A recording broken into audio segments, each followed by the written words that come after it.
everybody, Dr. Rick here, dropping in on you.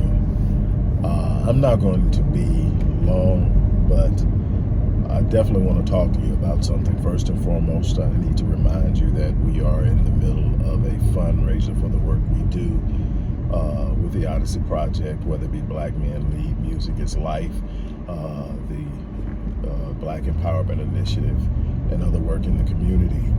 Matter of fact, I just left a meeting about some new initiatives that we're going to take on where I'll be working with more young Black males.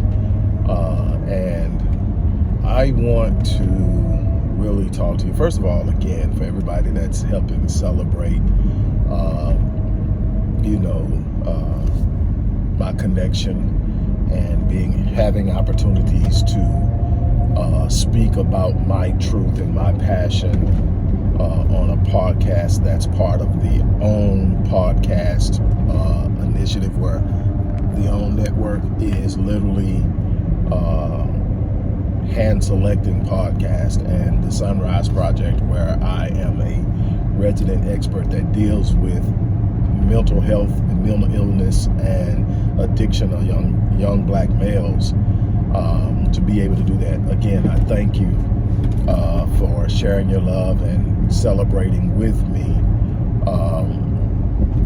It means the world to me to be able to speak, and I almost passed on it because of philosophical differences with OWN, but I'm glad that I did go ahead and go through the process of being vetted and everything else they had to do to verify I was who I said I was, and that being associated with me wasn't going to bring any shame to the network or to Oprah's name or image and all the other stuff I had to go through before they did it.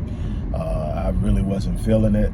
Anybody who knows me knows I'm a renegade. I'm not here to prove myself to anybody here. I'm here to do work, but someone told me it was bigger than me. I needed to get out of myself and put my pride down and make it happen, and I did, and I'm glad that I did, because now people who would not know who I am and what I do are having a chance and access to me, which is a benefit to them and their loved ones. So again, I'm satisfied with that.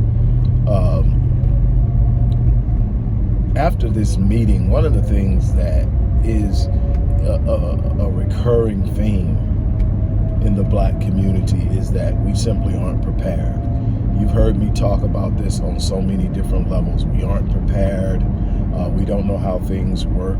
We talk consistently about the children being the future, but our children are extremely malprepared and vulnerable and unprotected and so many other things. And yet we consistently talk about them being our future. We have not invested in them. We have not committed in them. And I was talking with this person who I will be working with moving forward, in helping them with their program and being able to use certain parts of my program to help them in their program.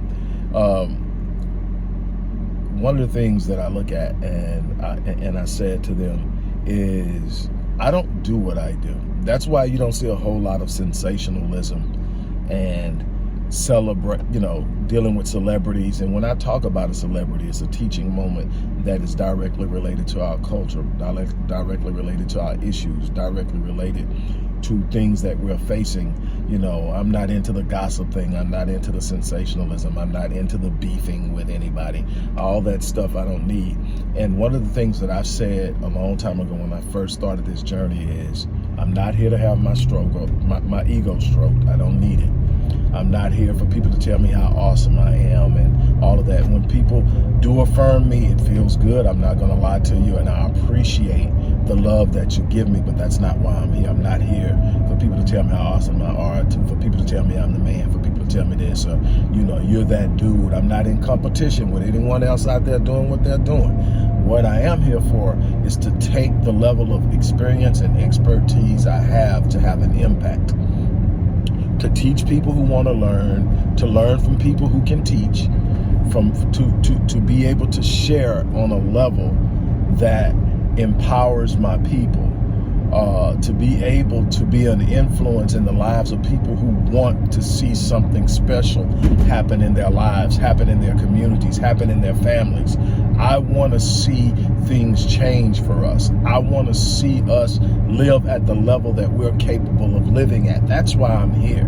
And so, while I want you to subscribe, while I want you to share, while I want you to click that like button, what I want you to do more is get behind the work of people like myself, people who literally have boots on the ground, people who are literally getting up every day of the morning and giving a part of their life to making the lives of the people in their race and community better. I want you to show how you feel about me by how you support me, by how you get behind the things that I do, because that empowers me to do it at a higher level.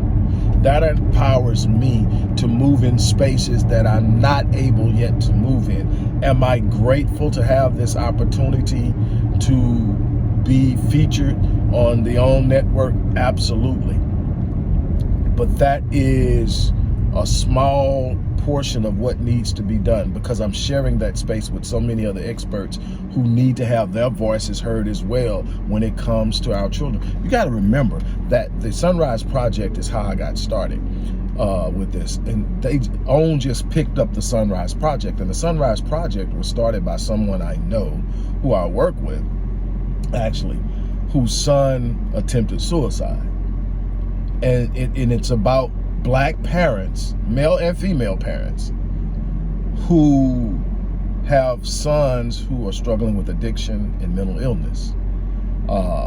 And the volume of people who show up to these podcasts every Sunday to ask questions, and the appreciation of having someone who can help them walk through it is unbelievable. It's like one of the sweetest things and experiences I've had, because these people are authentically concerned about their children. They're authentically investing in their kids. The thing is, these parents in most instances are in positions, they are professionals, they're in positions that they're able to come out and say, hey, look, I'll hire you to work with my kids, I'll hire you to do this.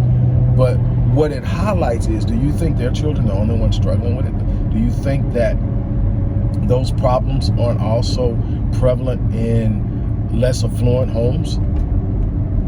Don't you think those children deserve an opportunity to deal with the issues that have them beaten down and downtrodden? This is my challenge. I want to see, and one of the beautiful things that I talked about too, that I have to smile about, is I've got mentees that are now men who are now mentors, who have their own organizations and programs. That I can be proud of, and I'm excited about that. And I'm going to be bringing them in and talking to them about what they do, because I want you to meet them.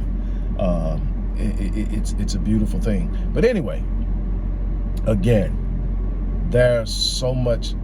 There's a huge need for a rite of passage program. That's the socialization of young Black males into manhood. It's so many of us that can't even define manhood at a universal standard. In other words, a standard that everybody recognizes throughout the Black community as being what a man is, because we don't have it. We haven't had the opportunity to do it. So I'm challenging everyone to stand up, get behind what we're doing, and show some love. The way that you can support us is in the description box. And so I'm challenging you to go in that description box and click that button, click that link, and show some love and show some support. We are pushing a fundraiser for the remainder of this month and the month of June for $25,000. For some people, that's a lot of money. For the work we do, that's very small. You can also give through our organization's Cash App account. I'm asking you now, show some love. I will be back to talk to you moving forward, but right now we need your love. On that note, I'm out of here. You guys have an unbelievable day.